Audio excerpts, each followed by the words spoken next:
Bonjour et bienvenue, je suis le prince Charles-Philippe d'Orléans, duc d'Anjou. Que puis-je faire pour vous? Votre Altesse Royale, aujourd'hui j'ai une question que le public aimerait vous soumettre. C'est une question sur l'économie qui intéresse les Français. Que pensez-vous des hausses et surtout du prix élevé de l'essence? Vous savez, c'est une question qui a toujours plus ou moins existé. Et pour mieux comprendre, je vous propose de faire un tour dans le passé. Du temps où mes ancêtres régnaient, et plus particulièrement du temps où Louis XIV régnait. Bien sûr, à l'époque, les voitures ne fonctionnaient pas à l'essence. Mais il y avait tout de même des voitures. Et leur carburant, c'était le foin. Ah, ça c'est du bon foin, hein? Mais oui! Ah oui!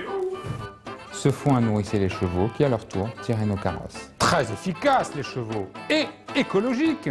Donc, nous pouvons dire que l'essence de l'époque s'appelle le foin, que nos paysans cultivaient dans des petits champs.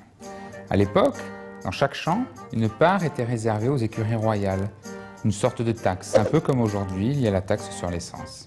À une différence près, c'est qu'à l'époque, si nous schématisons la proportion de taxes sur le champ, celle-ci représentait au maximum la moitié du champ. De nos jours, si l'on devait représenter, toujours sur ce même champ, la part de taxes que l'État applique sur les carburants, cela représenterait 90% du champ. Ah oui, quand même! Et là, je pense qu'aujourd'hui, l'État a mis la barre un peu trop haute. Notre roi Louis XIV ne prenait pas autant le peuple pour une vache à lait, excusez-moi pour l'expression. Et pourtant, nous parlons de Louis XIV, ce roi qui a su gouverner et régner sur la France avec une poignée de fer. Donc, pour conclure, je trouve que le prix du carburant est beaucoup trop élevé. Et vous, qu'en pensez-vous? Êtes-vous d'accord avec moi?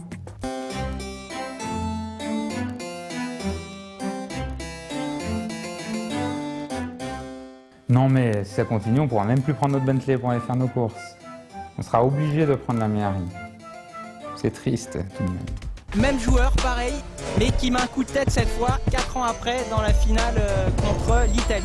98, la victoire de l'équipe de France, et dans une ambiance pendant l'adolescence, un petit peu d'effervescence, le début de l'alcool, vraiment une... J'aurais aimé être bon footballeur, mais malheureusement, moi c'était le basket, alors j'ai pas de mauvais souvenirs en football. Souvenir quand Boulogne-sur-Mer a perdu contre Auxerre en demi-finale de Coupe de France.